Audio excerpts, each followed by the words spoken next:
at the expense of other states. Это This базовый is принцип a fundamental цивилизованных principle of международных civilized отношений. international Он relations. отфиксирован в целом ряде It is базовых документов reflected ОБСЕ, in a number включая of Стамбульскую foundational хартию OSCE европейской documents, including безопасности ОБСЕ the 1999 OSCE года Istanbul и Charter вновь for подтвержден в European Астанинской Security of декларации саммита ОБСЕ 1999 and 2010 reaffirmed года in the и лежит в основе Astana договоренности Declaration между Россией и НАТО. Summit of the 2009 OSCE Summit underlines agreements between Russia and NATO. Но наши американские коллеги этот принцип Yet подтвердить не пожелали, our American colleagues настаивая на chose святости not to политики reaffirm this открытых principle, дверей для НАТО. referring to the sanctity of the open door Таким policy for образом, все NATO. наши предложения Thus, по гарантиям all безопасности our были proposals for отвергнуты security США и НАТО. assurances were rejected by the Они US and просто NATO. отказались They обсуждать simply их по refused to существу и discuss уже them в on the который раз в merits, истории and for the предпочли 15th time in history дипломатическому chose регулированию эскалацию. escalation over В итоге diplomatic diplomatic settlement. As a result, a crisis has broken out in the European region with a global reach and quite literally historic consequences. The reason why the collective West has been purposefully destroying the system of European security all these years is that the proven system of checks and balances, the balance of interests, has ceased to meet its hegemonic aspirations. There was a temptation to subject the world to their dictate and force the entire globe to live and work according to the prescriptions of the West. Collective security, however, is incompatible with coercion and hegemony and the desire to undermine any alternative sovereign paths of development, to keep countries and peoples in the grip of a colonial order. All possible means are being used to maintain this gross interference in the internal affairs of states, coup d'etat, threats, blackmail, economic coercion, and inciting conflicts. In recent years, we have also seen dirty information campaigns based on lies and the presumption of one's own innocence. Truth and facts do not play any roles in this context for them because leading Western media and PR agencies are working hard to tarnish the opponent. Just like Georgia in its time, Ukraine was sacrificed in this confrontation with Russia, and the West set up an anti-people and anti-constitutional and Russophobic regime in the country. Today, the U.S. and its allies is pumping heavy weapons into Kyiv and otherwise using every means possible to prolong the conflict in Ukraine, a conflict that began in 2014 after the Maidan regime bombarded the inhabitants of the southeast of the country with explosives and shells, relegating the Ukrainian people to nothing more than cannon fodder.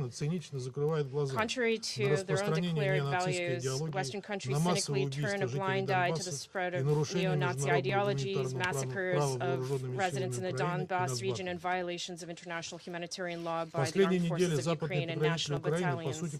In recent weeks, Western patrons of Ukraine are essentially helping Kyiv in its attempts of nuclear blackmail while ignoring the shelling of the Zaporizhia nuclear plant by Ukrainian armed forces.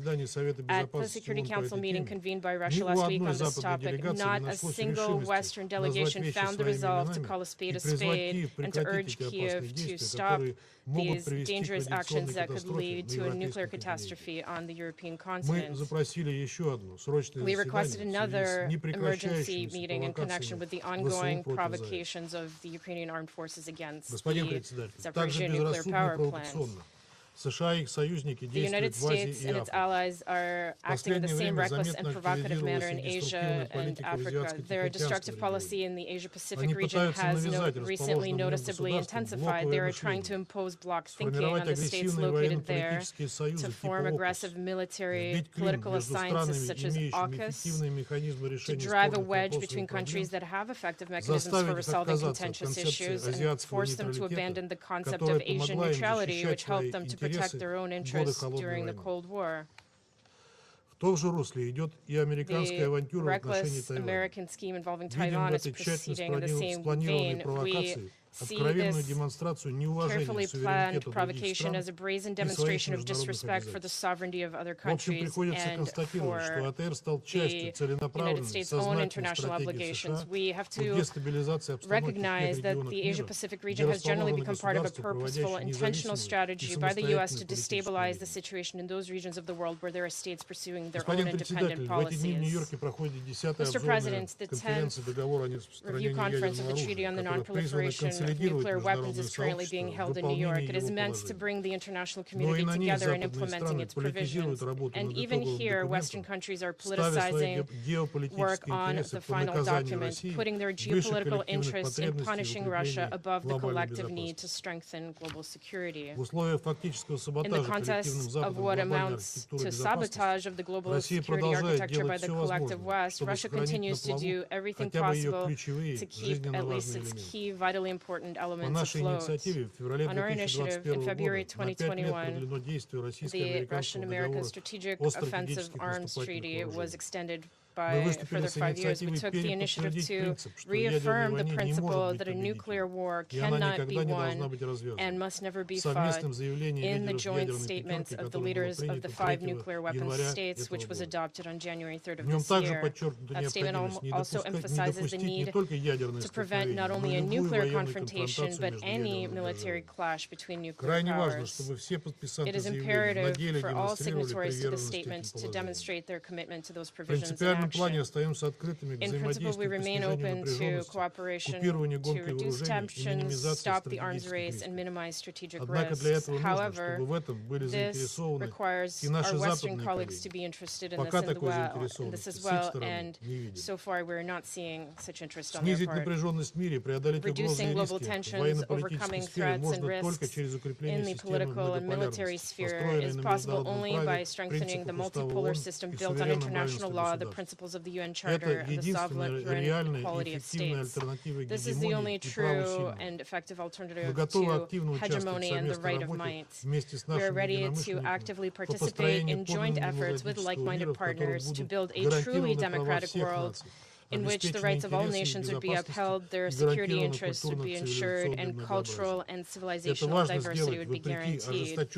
This is important to do despite the fierce opposition of the U.S. and its allies. Mr. President, today, before our very eyes, the outlines of a new world order are being formed. More and more states are choosing the path of sovereign, political, economic, and civilizational development and rejecting standard templates and recipes imposed by the West. The West, however, is ready to do anything to preserve its hegemony. That is what Ukraine was sacrificed for and turned into a firing range for proxy war with Russia until the last Ukrainian standing.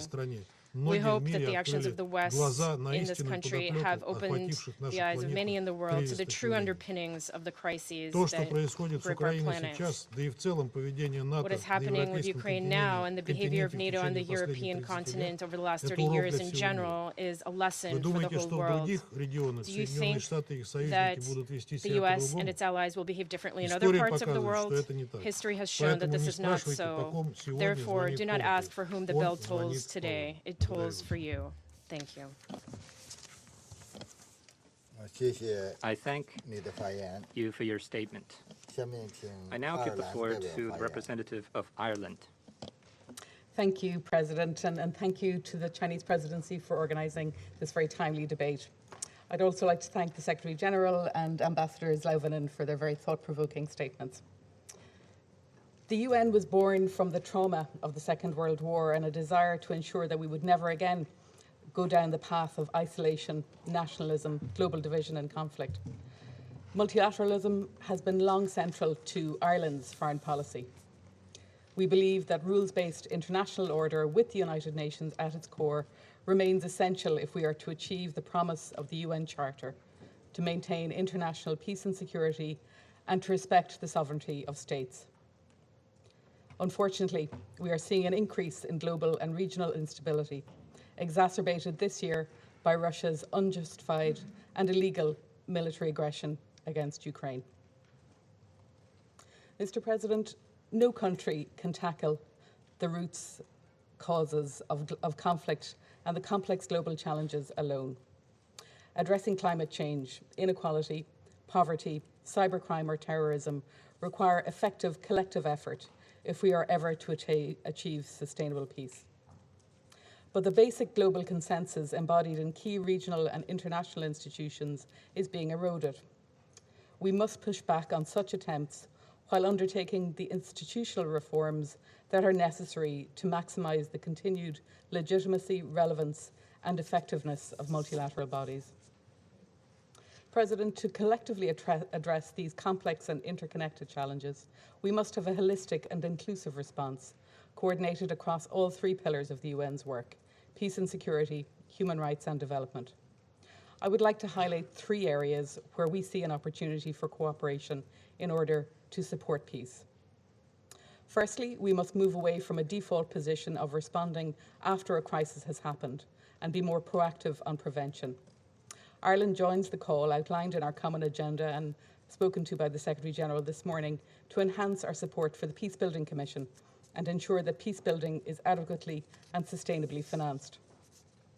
The Peacebuilding Commission continues to advance its civil society engagement, increasing its advice to the Council, and as part of the wider UN peacebuilding architecture, has contributed to discussions on peacebuilding financing. Ireland calls on others to support the entirety of the Commission's work and to engage constructively in the upcoming negotiations in the General Assembly. Secondly, we must recognise that disarmament and effective arms control is more vital than ever. During the Cold War era, the world too frequently stood on the brink of nuclear catastrophe. But today we are faced with an elevated nuclear risk. As we have heard from the Secretary-General, by adopting the Treaty on the Non-Proliferation of Nuclear Weapons, the international community took a decisive step back from that abyss. The NPT, as the cornerstone of the international nuclear disarmament and non-proliferation architecture, reminds us that even in the most dangerous of times, progress is achievable. As we meet today, the 10th Review Conference of the NPT is ongoing under the leadership of Ambassador Slovinen.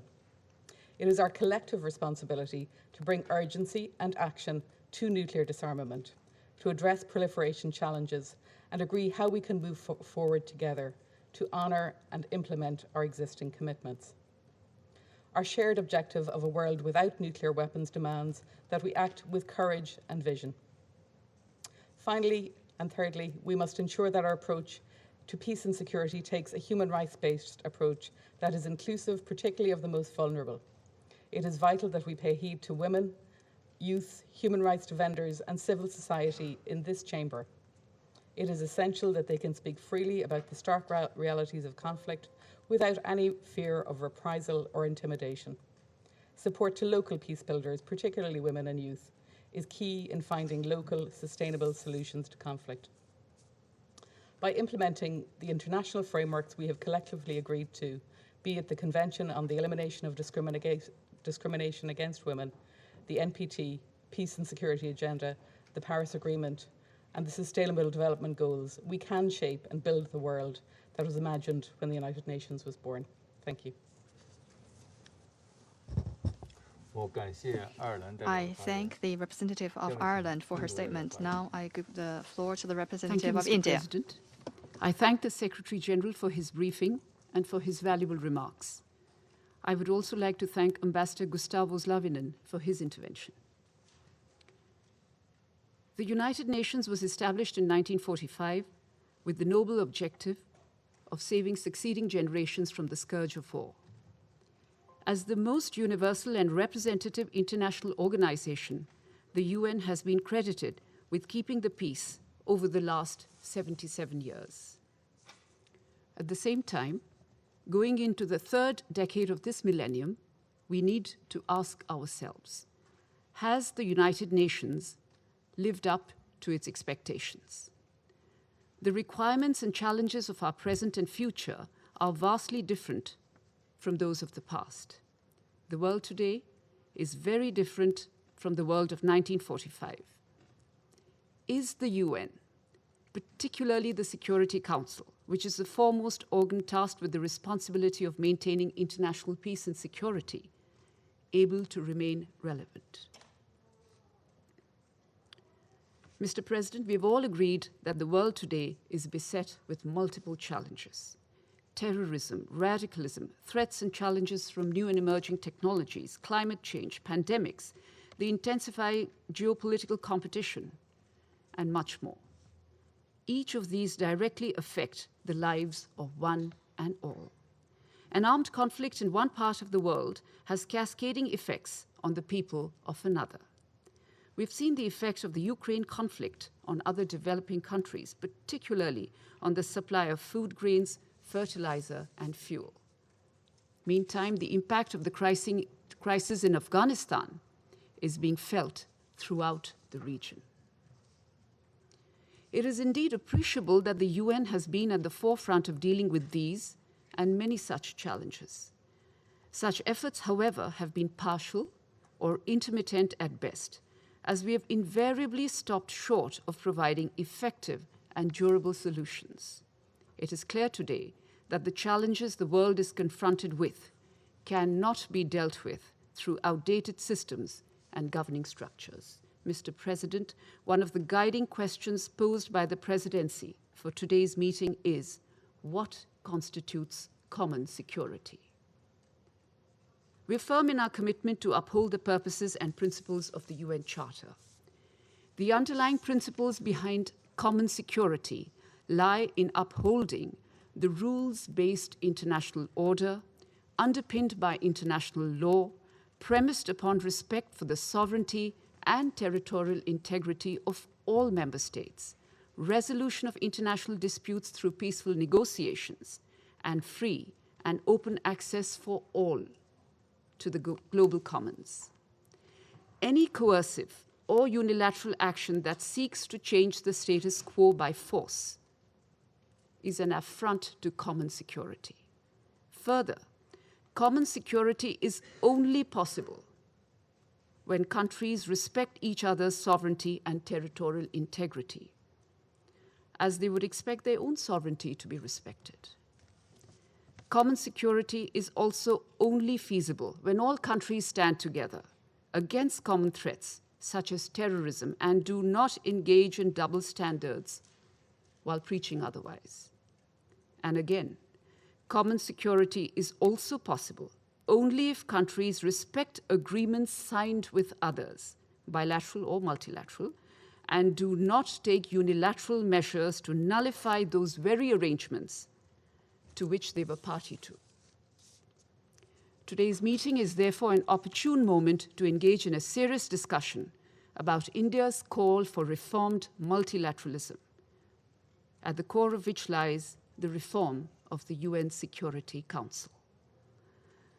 A body that was founded in the aftermath of the Second World War, which continues to reflect in its decision-making 77 years later the fundamentally flawed premise of, to the victors belong the spoils, will continue to be confronted with a crisis of confidence and credibility.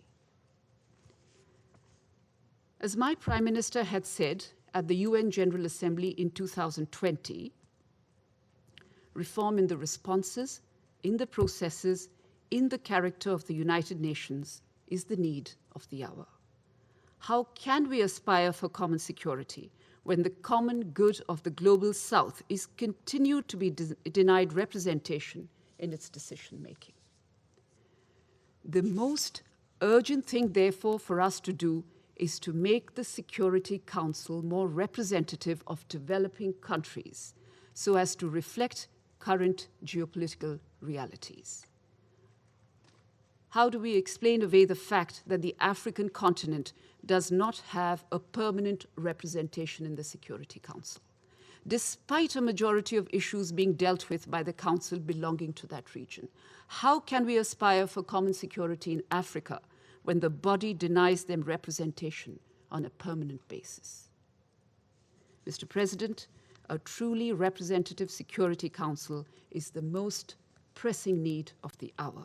Else, there is a real danger of the United Nations being superseded by other plurilateral and multilateral groupings, which are more representative, more transparent, more democratic, and therefore more effective. As a founding member of the United Nations, India has consistently displayed its commitment to hold the purposes and principles of the UN Charter.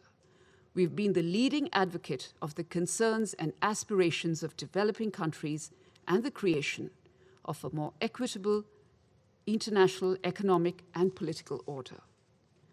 We've contributed immensely and proudly to maintaining international peace and security as one of the largest troop contributing countries towards UN peacekeeping missions, having sacrificed the highest number of lives in that noble endeavor. We've also worked to foster global socio-economic development through transparent, viable, sustainable, and demand-driven partnership programs. The Council would recall that when COVID hit the world, we had extended our hand of friendship to other countries by delivering vaccines, pharmaceuticals, and other medical equipment, to more, in fact, than more than 150 countries across the world. Mr. President, India has been playing its part in being a trusted and reliable partner for all, based off our ancient Indian ethos that sees the world as one large family. However, the question remains, are multilateral organizations, especially the Security Council, ready to deal with the new world order and new challenges? In my country, which now represents more than 1/6 of humanity, we believe that until we reform, perform, and transform multilateral governance structures, we would be continuing to be found wanting. Thank you. I thank the representative of India for her statement. Now, I give this floor to the representative of Albania. Thank you, Mr. President, and let me thank the Chinese presidency for organizing this meeting, a timely opportunity to consider the ways in which dialogue and cooperation, our daily bread and butter, can contribute to maintaining world peace and security, especially at times when the world is in turmoil. We welcome and are grateful for the remarks of the Secretary General Guterres and the President of the 10th NPT Review Conference, Sloven. We share the concern that, and that of many others today, that peace and security are under threat. And if these threats are not properly recognized and addressed, we face a bleak future. Mr. President, dialogue and cooperation represent a common and strong aspiration of people around the world. For us, this noble aspiration is not built in a void, but most and foremost on the norms and laws that we together have agreed upon since the establishment of this very body. Today, the world faces many serious challenges and a multitude of threats in shifting geopolitics. For many countries, peace and security, stability and progress, rights and freedoms are not part of the reality of their citizens. Seizure of power by force, terrorism, cyber attacks, climate change, transborder crime, and poverty continue to fuel violent and deadly conflicts in many parts of the world. But the erosion of fundamental norms established with the creation of the United Nations constitute a fundamental threat to world peace and security today. Article 2 of the Charter speaks for itself. It prohibits the threat of use of force against the territorial integrity or political independence of any state. Yet, there are those who still defy it openly, blatantly, repeatedly, unforgivingly. The Russian invasion of Ukraine stands in flagrant violation of this obligation and of everything we have invested over the decades. Its indefensible assault on a peaceful neighbor has undermined the international order rooted in rules and respect. Therefore, this war of choice poses some urgent questions for all.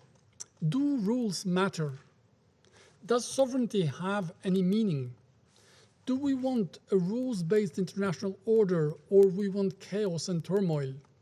And then, what remains of dialogue and cooperation in face of an unprovoked invasion? The answer to these questions will define our future and the future of multilateralism with the UN at its core. Our common response will determine if we stand by international law or yield to big powers and their imperial appetites over their neighbors. If we stand by and contemplate the might to dictate the right, if we accept the arrogance of my way or the highway. Mistakes made in the past do not give to anyone, to any state, any credit to be used and do the same now or in the future. Therefore, let's not forget, what is happening in Ukraine today doesn't only concern that country and its citizens. It concerns the entire European continent. It concerns all of us. Mr. President, we also recognize and support the expanded notion of security. This entails an evolved, continued, and irreversible shift from the mere classical state security to human security, where the individual, the human person, takes central stage. But despite undeniable progress over more than 7 decades, respect for human rights around the world is in retrograde. Acts of violence and discrimination occur on a daily basis, and we are witnessing more and more human rights violations and abuses in all corners of the world. When human rights are violated, dialogue and cooperation suffer. Development and progress stall.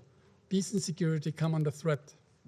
Instead, when human rights are respected, societies are stronger, more resilient and stable. Countries develop faster, and this benefits dialogue and cooperation at regional and global levels. Mr. President, NPT remains the bedrock of the nuclear disarmament regime, as it was rightly recalled by the President of the 10th Review Conference. The core objectives of the NPT in its three important pillars, stop the spread of nuclear weapons, achieve universal nuclear disarmament, and uphold the right to the peaceful use of nuclear energy, are key to prevent the spread of nuclear weapons. Russia's actions, including its decision to place its nuclear deterrent forces on a high alert earlier in February, and the continued saber-rattling of nuclear threat that come from different voices and actors close to the regime, go against cooperation, undermine trust, and threaten peace. In this vein, the occupation and the militarization of the Zaporizhzhia nuclear power plant, which is being used by the Russian forces as a springboard to launch attacks, constitutes an imminent threat, defying all IAEA safeguards and safety protocols. We reiterate our call for Russia to withdraw its military forces and for the establishment of an immediate secure perimeter around the nuclear power plant. Mr. President, with the multilateral global order shaken to the core, it is high time that we stop sleepwalking and bring dialogue and cooperation at the heart of our collective action, come together and take wise decisions benefiting us all. The pandemic has tested our resilience. Climate change threatens our very survival, and inaction will lead us all right against the wall. As DSG reminded us here today, the proposal made in our common agenda represents a roadmap to reaffirm multilateralism, bring back respect for rules and joint efforts for development, with a UN fit for the future challenges and crises at the heart of our common action. We strongly support the new agenda for peace, with a heightened focus on reinforcing human rights and freedoms, international law with a comprehensive and integrated approach to peace and security, including by addressing climate change challenges. We will be able to do better and achieve more by investing in prevention rather than always addressing symptoms. And for this, dialogue and cooperation remain crucial. Mr. President, challenges, crises, and disputes between states at regional or international levels will not disappear. They have been and will be part of international life. But what may and should change is the way we deal with them. If we opt for open, frank, and genuine dialogue while upholding the core norms agreed by all, we invest in fair solutions, we contribute to peace, to peaceful, secure, and a prosperous world. Through dialogue, states build trust. Through cooperation, they share mutually benefiting experiences, and together, they stand always stronger than alone.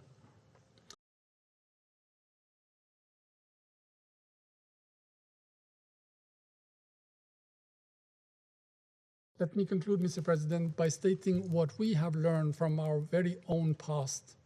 Peace and security do not come from a vision that is imposed, but rather by what is achieved freely and jointly, by acting together as friends, as good neighbors, as fair partners. Only then, dialogue and cooperation acquire the true meaning with shared benefits. And I thank you. Thank you for your statement. Now I'll give the floor to the representative of Mexico. Muchas gracias, señor presidente. Thank you very much, Mr. President. Señor presidente, México agradece a China Mexico thanks China por la iniciativa de for the convocar a initiative esta reunión. of convening this meeting. También deseo agradecer al secretario I would general also like to y thank al presidente the de la Secretary conferencia de General examen and the del Tratado President sobre of la the no NPT proliferación de las Review armas Conference, nucleares, embajador Gustavo Ambassador Slovinen, Gustavo por sus Slovinen, intervenciones y for their reflexiones briefings que sin duda and their views, enriquecen este debate. which undoubtedly have enriched our En un discussion. contexto en el que los retos In a emergentes context where como el cambio emerging climático, challenges such as las climate pandemias change, y la crisis de pandemics, alimentos food se crisis suman a los are ya compounding the tradicionales problemas de already seguridad. existing traditional Queda security claro que los problems. enfoques It is clear unilaterales that no unilateral conducen approaches hacia do la not solución de los lead problemas, to lo the que en resolution of cambio problems. sí ofrece la cooperación But the multilateral. resolution of these problems can be México, found through como país multilateral comprometido con un cooperation. Mexico, a multilateralismo country eficaz, committed to effective ha favorecido en multilateralism, todo tiempo has el always diálogo y la promoted solución dialogue pacífica de and the las peaceful controversias settlement of para disputes atender de manera in temprana los addressing conflictos early y on evitar any que escalen. conflict and avoiding escalation. Como miembro de este Consejo, As a member of this Council, and durante in nuestra particular presidencia during en our noviembre pasado, presidency last November, mi país se ha my dado la country tarea de set señalar itself the el task of importante papel que juega la underscoring the diplomacia important preventiva. role of preventive No diplomacy. podemos limitarnos a We administrar los cannot conflictos. merely manage La diplomacia conflicts. preventiva y el Preventive recurso a los diplomacy medios de solución and the use pacífica de las of the controversias peaceful means son of los resolving pilares disputes para el are mantenimiento de la pillars paz. for Para desempeñar peacekeeping. una diplomacia genuina y eficaz, To carry out las genuine Naciones and Unidas effective deben diplomacy, the fortalecer United la Nations coordinación entre sus must órganos strengthen principales, coordination among la its colaboración main entre todos bodies, los órganos, cooperation among agencias, all programas UN y fondos bodies, de las Naciones agencies, Unidas, programs, and funds, incluida, por supuesto, la Corte including, of Internacional de course, the Justicia International y la Court of Comisión para la Justice Consolidación de la and the Paz. Peacebuilding Commission. La amplia are gama de key. recursos y The herramientas con broad las que array of cuenta el sistema de las resources and Naciones tools Unidas available to the UN no system se corresponde con los is not resultados reflected que hemos in the visto en results los which we últimos have años. seen in recent years. Señor presidente, Mr. President, las armas nucleares siguen nuclear representando weapons la continue peor amenaza to para la represent supervivencia the worst misma de la threat humanidad. to the survival of humanity.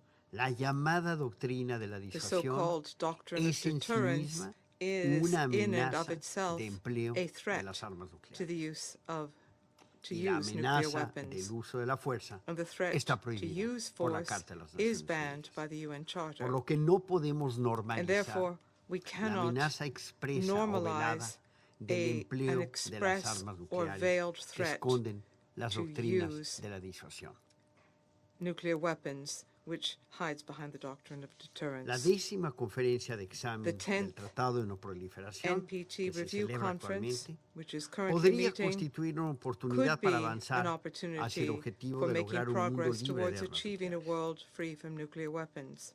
Sin embargo, However, México observa Mexico con honda preocupación notes el with lento great avance concern the y slow ante pace todo la and in falta de particular voluntad política, the lack of political will, particularmente de los primarily estados poseedores de shown armas by nucleares, the nuclear para weapon alcanzar states acuerdos que to permitan arrive at lograr agreements dicho which propósito. would make that goal possible. Pero estamos todavía a tiempo de But revertir we esta still have tendencia time to reverse y this recordemos trend. en ese contexto And in this context, la opinión we would recall consultiva de la Corte Internacional de Justicia de 1996 1996 advisory opinion of the ICJ que sobre el artículo 6º on del Article Tratado de No 6 Proliferación of the NPT, señaló, y which cito, states that, and I quote, que existe la obligación there de is an los estados obligation poseedores de armas on nucleares the nuclear weapon states de proseguir de buena to fe y pursue de llevar a su good faith conclusión negotiations las with a negociaciones con view miras al desarme to nuclear nuclear en todos disarmament sus aspectos in all its bajo un aspects estricto y under eficaz strict, control effective internacional. international Fin de la control. cita. End of quote. México coincide con la visión del Mexico secretario agrees general with the views expressed by de the que un Secretary mundo General más seguro y en that paz a safer world debe living estar in fincado en peace el derecho must be rooted internacional, in la international cooperación law, in y la cooperation solidaridad, and y solidarity, no en la and incesante not in acumulación an y endless modernización stockpiling de los and arsenales. modernizing of weapons. Justamente fue esta That visión that la que conviction llevó a is los países de precisely América Latina what y el led Caribe the Latin a American and establecer Caribbean la countries to primera zona establish the libre de first armas nucleares nuclear weapons-free en, zone en un área densamente in a poblada densely populated area. a través del Tratado de That was done Tlatelolco through the Tlatelolco y la que Treaty, condujo a la conclusión which y then led entrada to the en vigor conclusion and entry into force en años más recientes in more del recent Tratado years para la of the prohibición treaty de on las the armas prohibition nucleares. of nuclear weapons. Ese mismo espíritu de That cooperación same spirit of es el que cooperation quisiéramos is what we se viera want to see reflejado en las reflected conversaciones que in permitan talks regresar allowing a un for a cumplimiento return completo to full con el compliance plan de acción integral conjunto with the joint y así comprehensive plan of resolver las action, cuestiones and in this pendientes way resolve en torno pending al programa issues nuclear de Irán. on the Iran nuclear program. Del mismo modo, Similarly, la seguridad en la península security coreana in the Korean continúa Peninsula siendo motivo de continues to gran be a matter preocupación. of great concern. En los meses In recientes, este recent Consejo months, abordó las amenazas que representan los lanzamientos de misiles balísticos por parte de la República Popular Democrática de Corea. Ante la parálisis de este Consejo, derivado de un doble veto, la Asamblea General debatió al respecto. Y es evidente que se requiere reactivar el diálogo para lograr la total desnuclearización de la península. Llamamos a aquellos estados con mayor responsabilidad en ello a no escatimar esfuerzos para retomar la vía del diálogo y la cooperación. Señor Presidente, México ha sido también inequívoco en su llamado a poner fin a la guerra en Ucrania. La población ha pagado el enorme costo de esta intervención militar.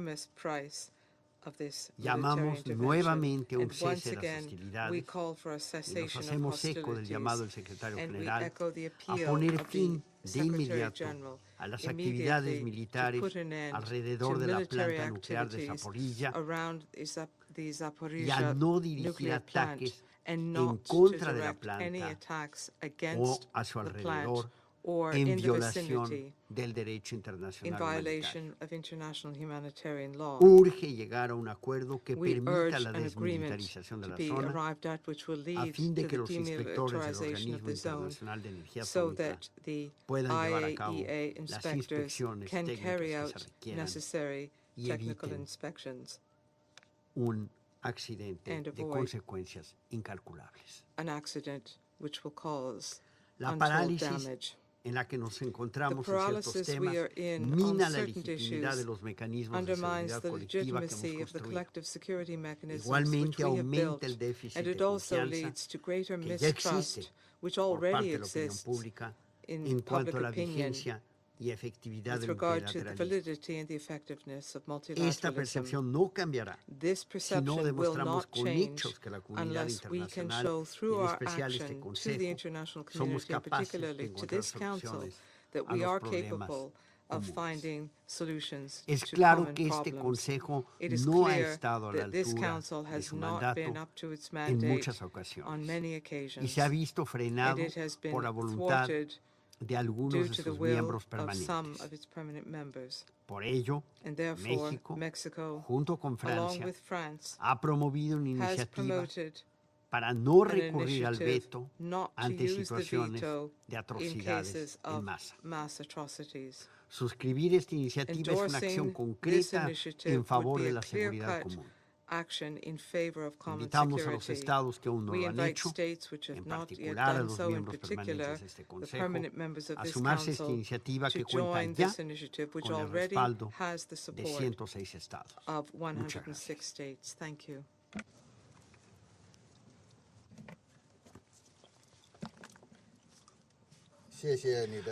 I thank you for your intervention. I shall now make a statement in my capacity as the representative of China. Dear colleagues, I also thank Secretary General Guterres and Ambassador Slovinen for their briefings made just now. Their briefings convey fully their alertness to potential crisis. They also share with us many considerations and suggestions which provide a great deal of valuable inspirations to the Council for the next stage of its work. Members of the Council elaborated on their respective views in depth on the theme of the meeting. Although their positions may not entirely tally with each other, we still have broad consensus on some fundamental issues. We should translate this fundamental consensus into common action, leverage the role that the Council should duly play, and better perform our bounden duties. Dear colleagues, the UN Charter sets out in its opening to save succeeding generations from the scourge of war, which has brought untold sorrow to mankind. 76 years on, there is still a long way to go before we can attain the goal of common security. The baton of time has been passed into our hands. We should show our historical responsibility and make due contributions to common security. In this connection, I would like to share a few points. Firstly, we should firmly establish a security concept that meets the needs of the times. This is the premise for realizing common security. It must be recognized that in the era of globalization, the world faces security and perils alike. No one lives in a vacuum, and no country enjoys absolute security. To realize its own security, no country can ignore the legitimate security concerns of other countries, view its own security on the basis of the latter's insecurity, or put up its own security fence on others' doorstep. Security is indivisible. This is the common sense of our time, and the starting point for achieving common security.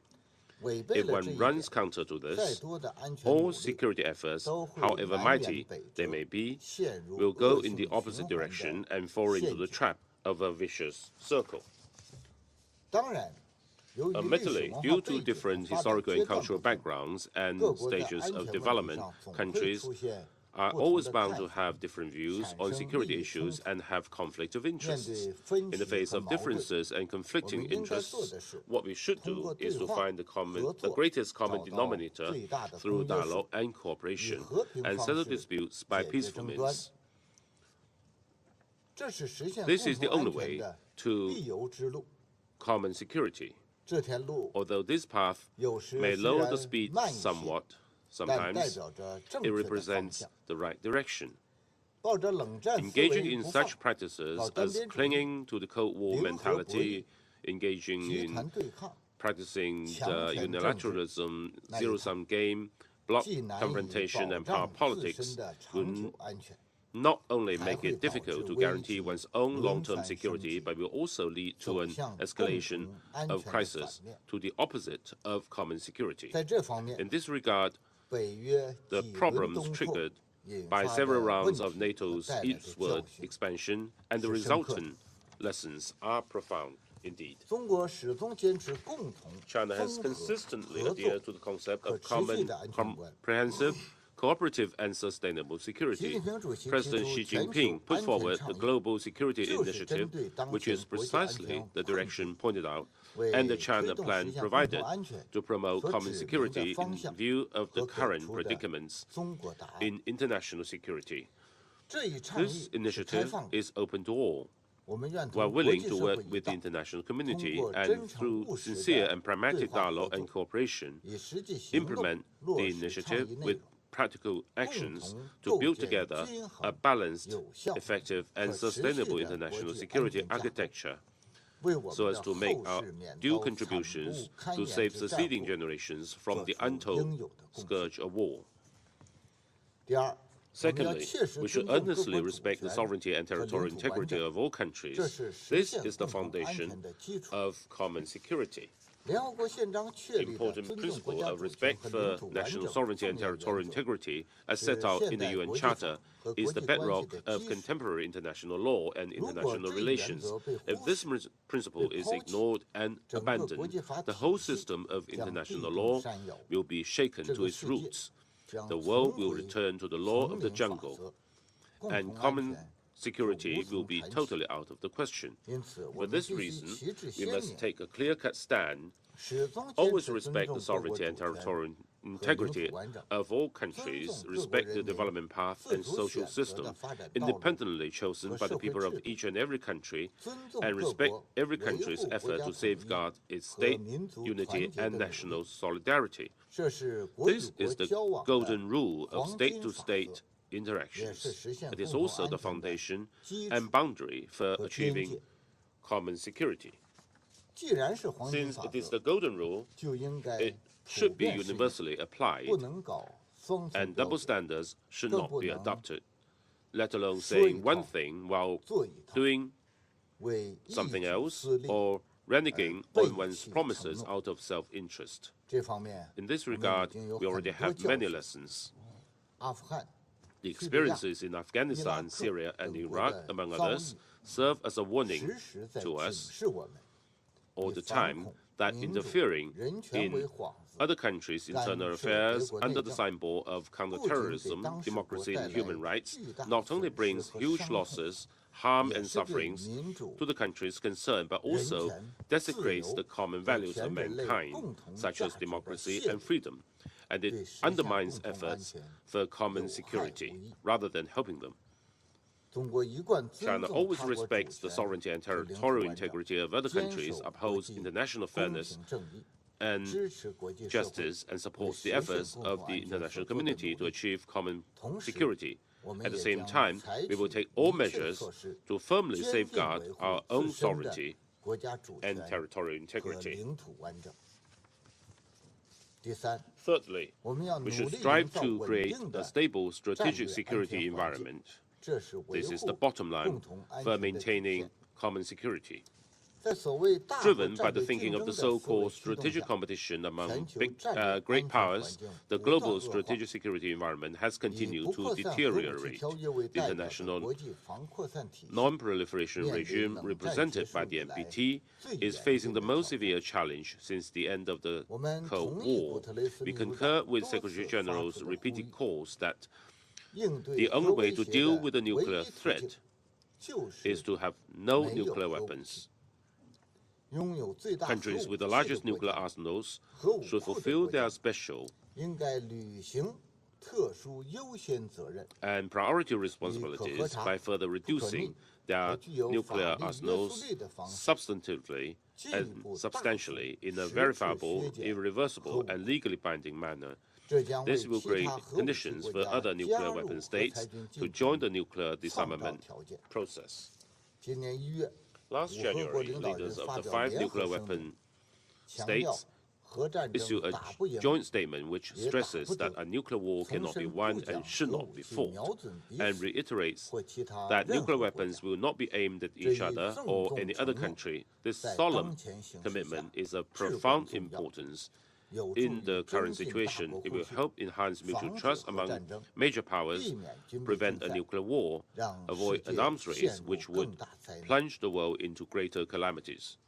From the very first day of possessing nuclear weapons, China has been advocating the complete prohibition and thorough destruction of nuclear weapons, always adhering, as it does, to the policy of not being the first to use nuclear weapons at any time and under any circumstances, and we have made a clear commitment unconditionally not to use or threaten to use nuclear weapons against non-nuclear weapon states or nuclear weapon-free zones.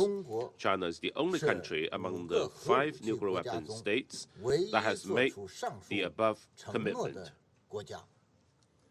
We urge other nuclear weapon states to adopt the same policy to jointly safeguard global strategic stability and effectively reduce the risk of a nuclear war. Fourthly, the United Nations is the most important platform for maintaining common security. We should support the United Nations in continuing its central role. An effective global security governance system is the sine qua non for achieving common security. The UN Security Council is the core of the international collective security mechanism and the most authoritative and legitimate body of the multilateral security system. It has an irreplaceable role in safeguarding common security. We should support the United Nations and its Security Council in playing an effective role and proactively responding to the needs of the times and expectations of all parties. Members of the Security Council should enhance mutual trust, reduce confrontation, strengthen unity and cooperation, and safeguard the authority and effectiveness of the Security Council. We should support genuine multilateralism. We should make greater efforts at promoting political settlement of disputes and form synergy with the mediation efforts of the Secretary General to better meet the current challenges and safeguard common security. We must increase input in the field of development, build a global partnership for development, promote security with development, ensure development with security, and seek common development and common security and shared development. We must stay firmly committed to equity and justice by allowing the developing countries, which make up the absolute majority of the UN membership, in particular the African countries, to have equal rights and play a greater role. The Secretary-General Guterres is formulating a new agenda for peace. The considerations underlying his work, as he briefed us just now, are well-targeted and provide important guidance of great significance for the international community in effective control of security risks and improvement of security governance. China expects the new agenda for peace to inject new impetus into the efforts, reflect our common aspirations, and focus on shaping a common future.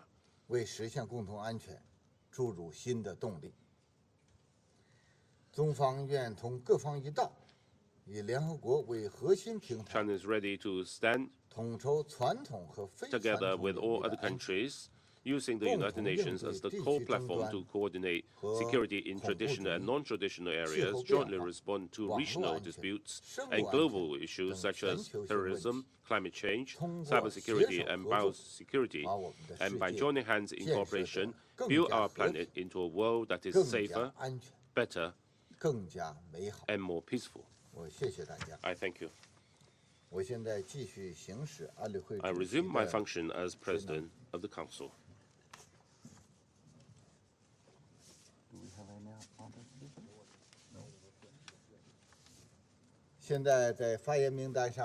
There are no more names inscribed on the list of speakers. The meeting is adjourned.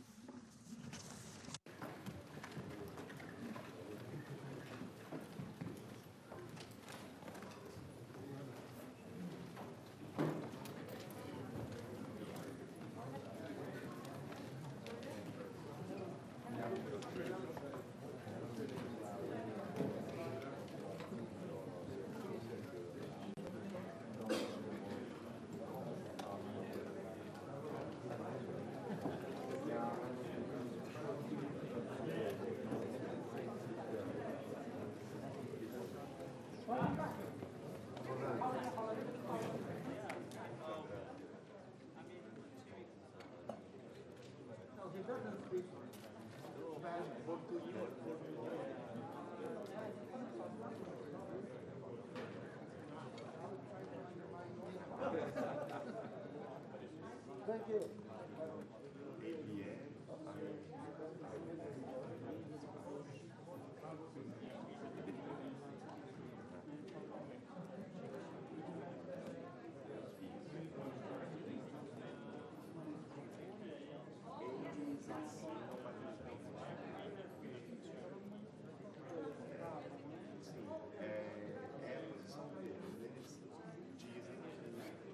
Favorecem a própria entrada em vigor desse devedor.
you.